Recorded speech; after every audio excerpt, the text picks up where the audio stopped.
ওগো অরূপ তুমি আমারই অনন্য। হেই এভরিওয়ান, গুড মর্নিং তোমাদের সবাইকে।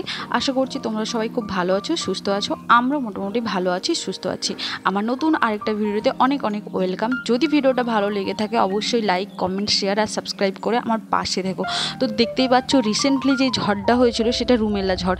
এই ঝড়ে কিন্তু প্রচুর আম পড়ে গেছে।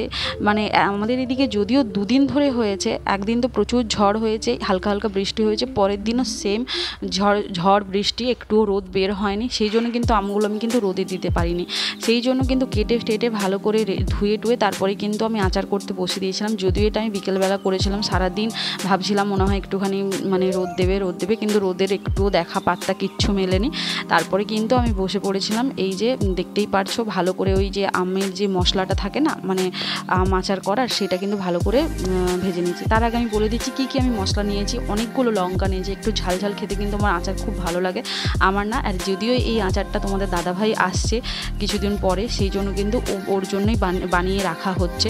তো দেখো মশলার মধ্যে দিয়েছিলাম জিরা, 5 ফোড়ন দিয়েছিলাম, লঙ্কা দিয়েছিলাম আর ধনে দিয়েছিলাম। তো ভালো করে হালকা আঁচে এগুলো ভালো করে ভেজে নিয়েছিলাম। তারপরে তেল দিয়েছিলাম, সর্ষের তেল। একটু হালকা গরম হয়ে যাওয়ার পরে তারপরে আম দিয়ে আমের মধ্যে নুন, হলুদ সব কিছু ভালো করে মানে নাড়াচাড়া করে একটু হালকা ভাজা হয়ে যাওয়ার পরেই কিন্তু আমি একটা গুড়টা দিয়ে দিয়েছিলাম। আর এই মানে আমটা কিন্তু এই গুড়ের মধ্যেই ফুটবে আর সিদ্ধ হবে। আর বেশি কিন্তু ভাজা চলবে না, বেশি ভাজা হলে না আমটা একদম শক্ত দড়ি মতো হয়ে যায়। সেই জন্য তোমরা কিন্তু বেশি করে ভাজবে না, হালকা ভেজে কিন্তু গুড়টা দিয়ে দেবে। আর দিলে কিন্তু খুব ভালো টেস্টও হবে। মানে মশলাটা দিয়ে ফোটাবে। মশলাটা অনেকেই কিন্তু মানে আচারটা তৈরি করে নেওয়ার পরে তারপরে যখন রোদে দেয় তখন তারপরে মশলাটা মেশায়। কিন্তু আমার মনে হয় যে মানে আমগুড়ের সাথে ফুটিয়ে নিলে মশলাটা বেশি টেস্ট হবে। তো চলো আমগুড় নিয়ে বা আমের আচার নিয়ে তোমাদের সাথে একটা গল্প শেয়ার করি। যখন আমি খুব ছোটো ছিলাম তখন থেকে নাকি আমি আচার টাচার খেতে খুব পছন্দ করতাম। মানে আমার প্রতিদিনই দুপুরবেলাতে আর যে কোনো একটা আচার দিয়ে ভাত খেতে খুব ভালো লাগে। আর আমি ছোটোবেলা থেকেই প্রায় নাকি খেতাম। সেই জন্যই মা নাকি তোর জন্যই আমার আচার বানাতে শেখা। সেই জন্য মা আমার প্রত্যেক বছরই যখন যেরকম সিজনের মানে থাকে সেই সিজনের কিন্তু মা আচার বানিয়ে রাখে। যেমন তেঁতুলের টাইমে তেঁতুল, আমের টাইমে আম, কুল হলে কুলের টাইমে কুলের আচার। মানে মোটামুটি সারা বছরই কিছু না কিছু আচার আমাদের বাড়িতে ঠিক বানানো হতো।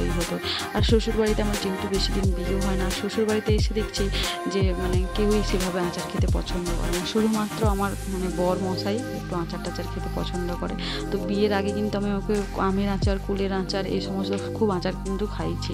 আর আমার মা খুব ভালো আচার বানায়, সত্যি কথা বলতে এত ভালো আচার বানায়, অসাধারণ। আমার তো খুব ভালোই লাগে। অবশ্যই কোনো দিন যদি মা আচার বানায় তোমাদের সাথে সেই রেসিপিটা শেয়ার করব। আমি ভাবছি একটা কুকিং চ্যানেল খুলবো, যেখানে মানে আমাদের যে নিত্য নতুন গ্রাম বাংলার খাবার দাবার আছে সেগুলো তোমাদের সাথে শেয়ার করব। আর দেখতেই পাচ্ছ গুড়ের সাথে কিন্তু আমি গুড়টা দিয়ে দিয়েছি, এটা কিন্তু ফুটবে। আর আমের আচার হতে কিন্তু অনেক সময় লাগে, আর কুলের আচার একটু কম সময় লাগে, কিন্তু আমের আচার হতে কিন্তু বেশ ভালোই সময় লাগে, প্রায় আধা ঘন্টা তো লেগেই যায়।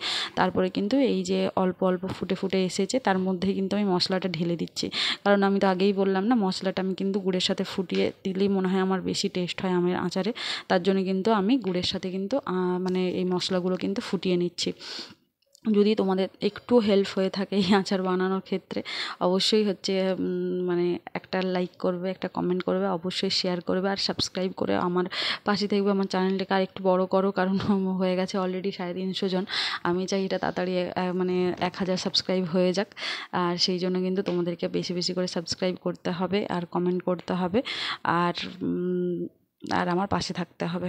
দেখো মোটামুটি আচার আমার প্রায় বানানো হয়ে গেছে। তারপরে কিন্তু এই আচারটা রোদে দিতে হবে। যদি তোমরা অনেক দিন ধরে রাখতে চাও তার জন্য কিন্তু অল্প মানে ঝোল থাকতেই তোমরা কিন্তু নামিয়ে নেবে। তারপরে দেখো আমি পরের দিন মানে সকালবেলাতে কিন্তু রোদে দিয়ে দিয়েছিলাম, ছাদে নিয়ে গিয়ে।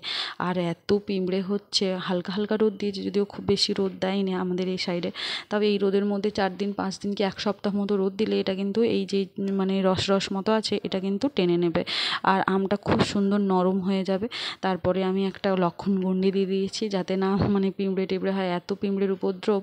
তারপরে এই যে একটা চালুনি আছে, এই চালুনিটা কিন্তু আমি ঢাকা দিয়ে দিচ্ছি, যাতে না হচ্ছে কোনো পাখি, কোনো কিছু পোকামাকড় বা ধুলো ময়লা এসব যাতে না পড়ে। ওকে, আজকের ভিডিওটা এখান পর্যন্তই, বাই।